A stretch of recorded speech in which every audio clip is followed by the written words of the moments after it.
Yes, welcome everyone. Good morning, good evening, good afternoon from whichever location you are watching this video. It's a kind of a celebration for me because on this channel today we have crossed 1 lakh subscribers and the number of views are also great. I do know that I'm not so active on this channel for past 2 years. Like if you see the last video I posted was on January and today I'm posting on April, right? So I'm so sorry for it, but I would ensure that, henceforth, if I can make at least 2-3 videos in a month, right? So here is one more video from me. This is more of a conceptual video. It is a 20 minutes of conceptual video, 20 minutes of conceptual, or you can say theoretical video, right? So in this video, we will talk about post, get, put, delete, and patch. Now, when it comes to implementing these methods, I'm sure that a lot of developers know it. So when you say that how to make a post call or how to write a post code, you know it. How to write a get code, you know it. But the problem is that writing them properly. So in this video, I'm going to go in depth into what kind of code should go in post, what kind of code should go in get, what kind of code should go in put, delete, and so on. So in this 20 minutes of theoretical video, I'm going to cover the following things. First is we will talk about the importance of HTTP standards. So without HTTP standards, how does it look like? And with HTTP standards, how does it look like? The second thing is I will talk about, what kind of code should go in post, what kind of code should go in get, put, delete, patch, and so on. And also I'll briefly talk about that who has to follow these standards. Is it the end client, end user? Is it the client developers who write in JavaScript? Or is it the server developers who write code in C# and Java or PHP, right? So who has to follow these standards? Also, I will talk about the difference between post versus put. So the post versus put is the maximum confusion between developers. So when should I use post and when should I use put? Also, in the same way, patch versus put is also almost same. So here also we'll talk about, when should we use patch and when should we use put. So this is going to be a 20 minutes of theoretical video, but here is a guarantee from me that once you watch this video, the way you write your HTTP server-side code will change.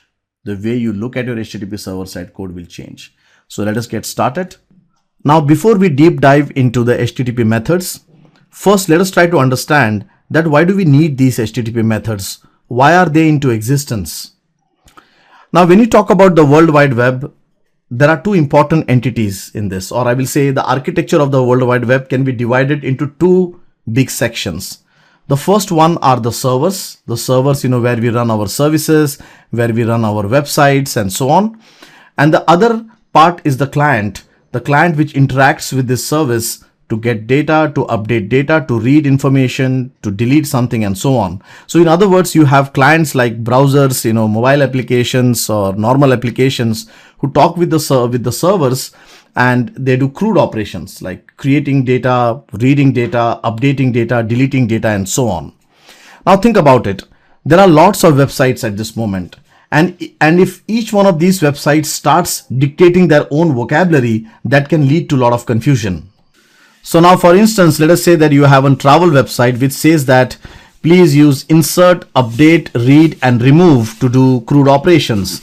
Then there is some other service which says use add, edit, search, delete.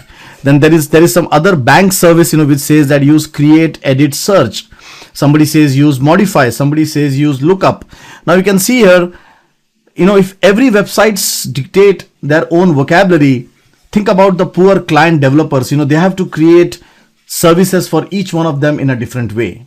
That's where exactly W3C has created standard HTTP methods.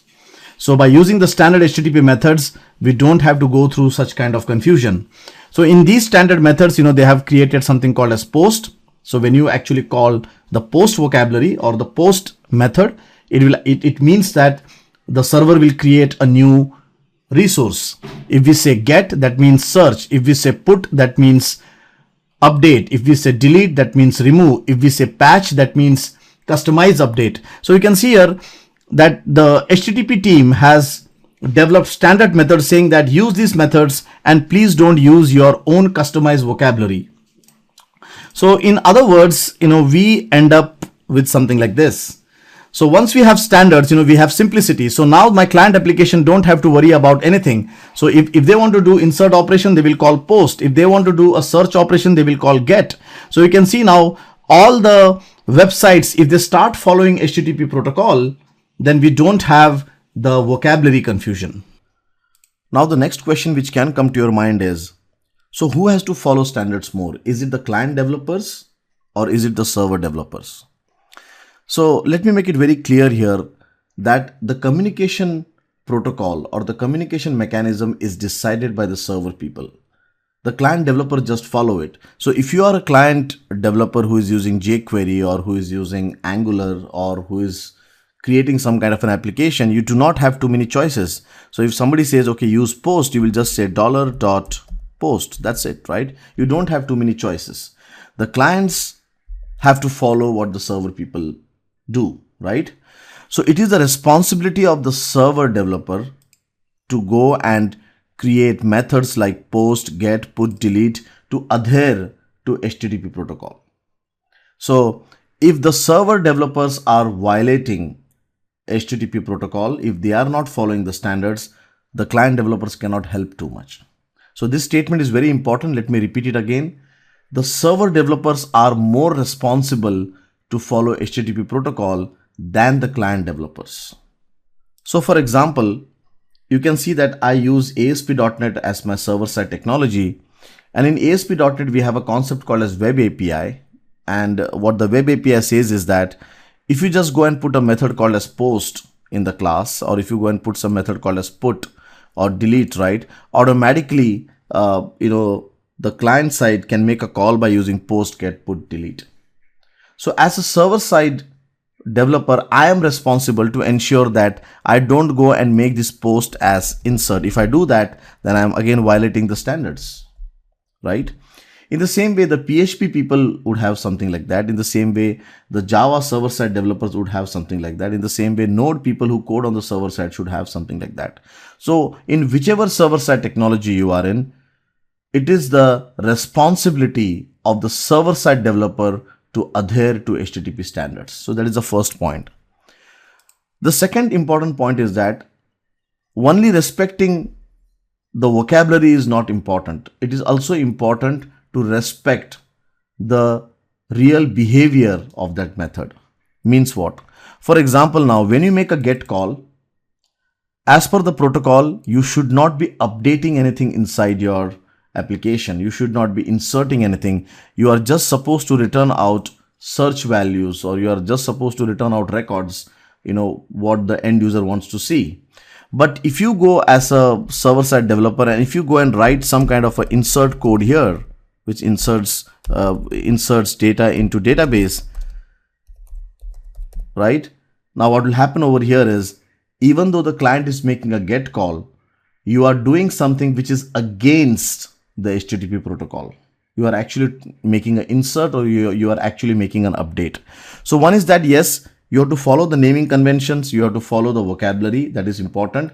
The second is that you should not be doing something which is different than what is given in the protocol. So in the get, you should only do search. In the post, you should only add new records. So this is only to add new resource or new records. In the put, you can add as well as you can update. In the delete, you need to go and write the delete code. And this is what exactly REST principle is all about. REST principle says that follow HTTP protocol. Do not put your own naming conventions. Follow post, follow get, follow put, follow delete.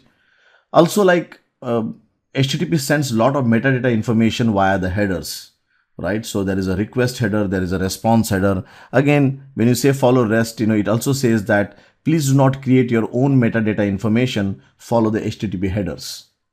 So following HTTP, adhering to standards of HTTP is nothing but REST principles. So in other words, we have a client, and the client, when it sends a request on the server goes and modifies data, must be inserts data. Now also over here, I would like to correct. Rather than saying inserting data or updating data, right? Let us say that updating a resource, inserting a resource. Why? Because sometimes it is not about just going and modifying some data from RDBMS. It is sometimes adding a file. It is sometimes adding an image or a video.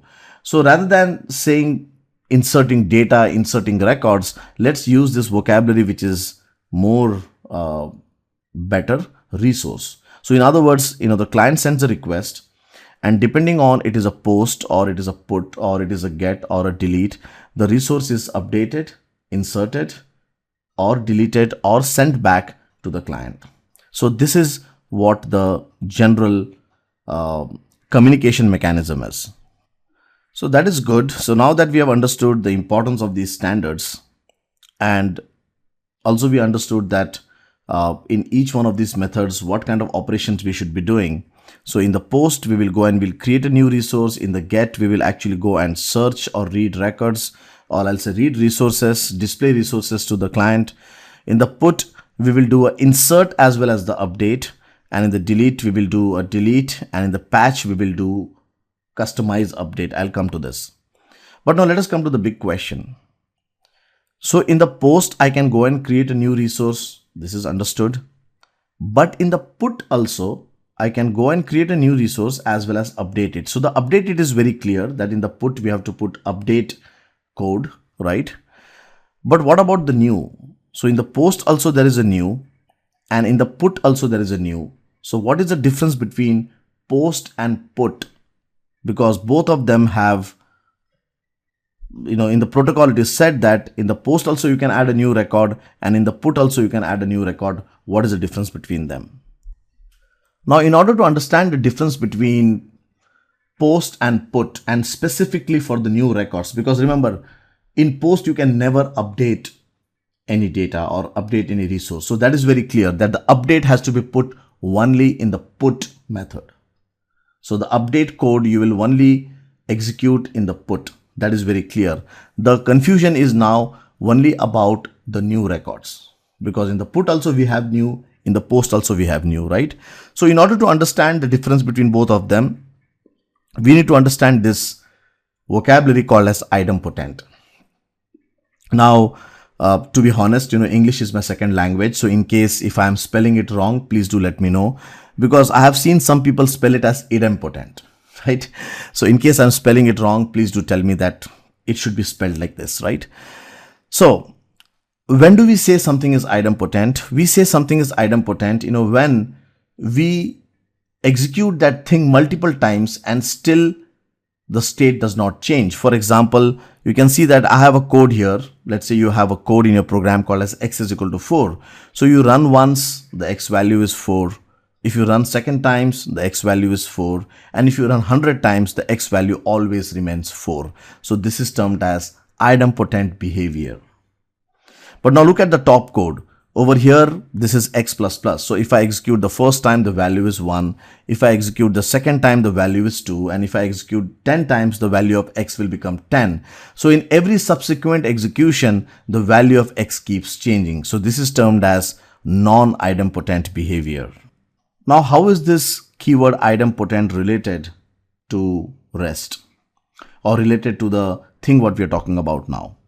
So we have a client and we have a server, and and we send a request to the server and we get a response. Now, when this interaction happens, there are two URLs in this. The first URL, which the client requests, and the second URL sent by the server to the client saying that, okay, so this is the next URL you can probably invoke, or must be, the return URLs also suggest that this is where the resource is located. So basically there is a request URL and there's a return URL for the client so that he can take the next action accordingly.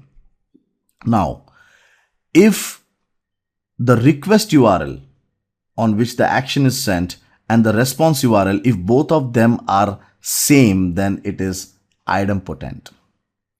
If the request URL and the response URL are not same, then it is non-idempotent.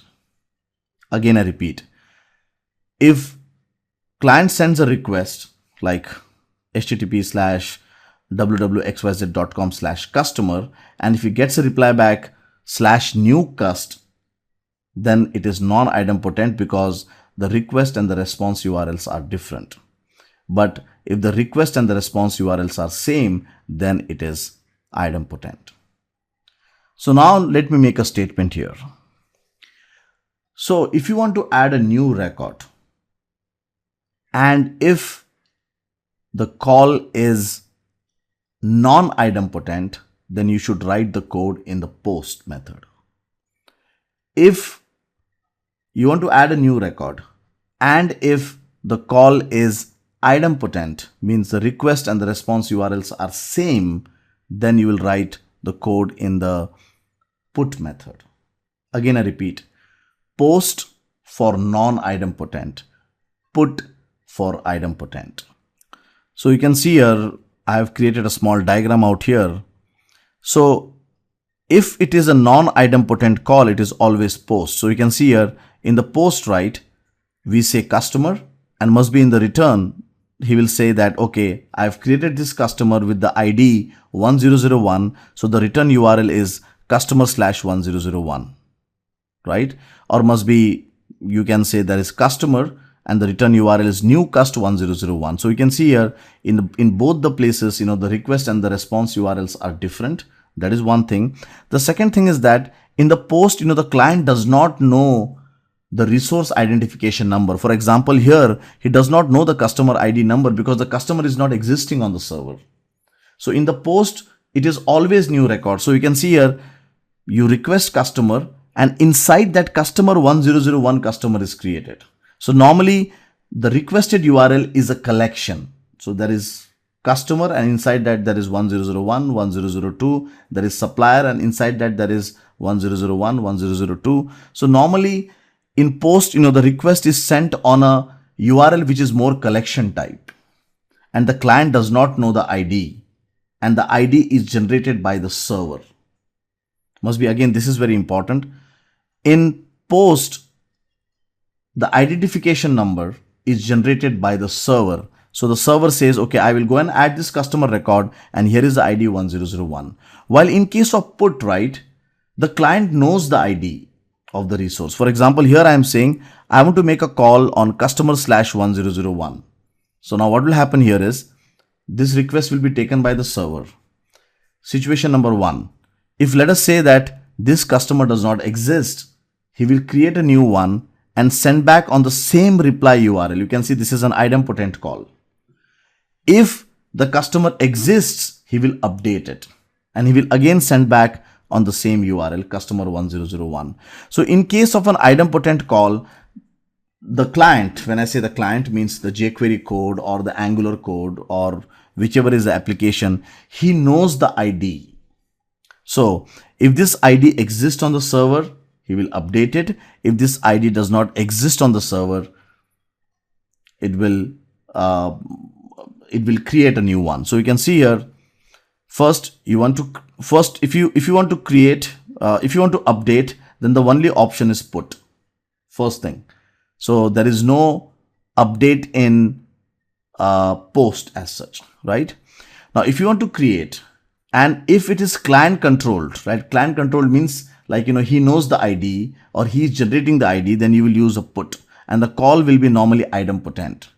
While in case of a post, the call is non-idempotent and it is server controlled, means the ID is generated by the server. So in other words, if I try to simplify all this, why did I discuss so much? Because I just want to make sure that you know what is the difference. So let me simplify it. If you want to create a new record, always try to use the post, period. First thing. Second point. If you want to update, always use the put. This is simplified. Now the thing comes is, what if the client is generating the ID? For some reason, the client generates an identification number, and depending on that identification number, you want to create and update a resource, then the answer is only put. So there are three things. First one, add a new record, post, update an existing record, put. Follow this. Most of the time, this should answer your question. But then there is one more scenario wherein there is no record created on the server, but The client is generating the ID, and depending on that you want to create it, then you will use the put. So the basic difference between post and put is the call idempotent, is the call non-idempotent, is the ID generated by the client, or is the ID generated by the server? Once you know these answers, then it is very easy to say that should I use a post or should I use a put? Also, there is one more HTTP method, which a lot of developers are confused about, is the patch method. Now the patch is again for updates. So put is for full updates, while patch is for customized updates. So let me explain you what does it mean. So now let's say this is request 1. Okay, this is request example 1. Request example 1. Okay, so in this request, let us say we have an URL here, http/customer/1001, right? This is a put call. So this is a put call which we are making on the server, and the data, the payload data, the data which we want to update is something as follows. So it's a customer record, and I want to go and update the name with Shiv and the amount with 100. So now what will happen is, so this is a put call, this is the URL, so it will go to the server, and in the server will first check, okay, is customer 1001 existing? If it is existing, we will go and update the value to Shiv, we will go and update the value to 100. If this is not existing, then I will go and create a new record, right? But now let us say we have a scenario where we say that, no, I am not updating amount, I am just updating the name. So in that case, the request will become something like this. So this is request example 1, which is of put. This is request example 2, which is of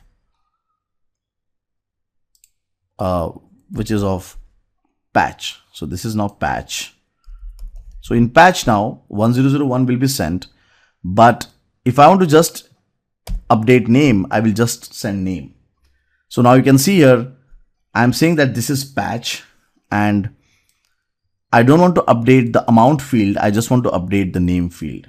So patch is customized update. Patch defines that how the updates will be performed, while put is full updates. Now the goal of this video is to not teach you how to implement post, get, put, delete in ASP.NET, or how to implement in Java, or how to implement in PHP or any other server-side technology. The goal here was to make you explain the nature, or what kind of code will go in post, what kind of code will go in get and delete, and so on. So next time when you're writing a code in a post, get, put, delete, patch, right, pause for a moment and think that what is the nature of that method and write the code accordingly. So that brings us to the end of this video. So after this video, I'm going to go and put up a slide there, which says that which methods do what. So do give a 30 seconds of pause and do go and see the slide and understand it. Thank you very much.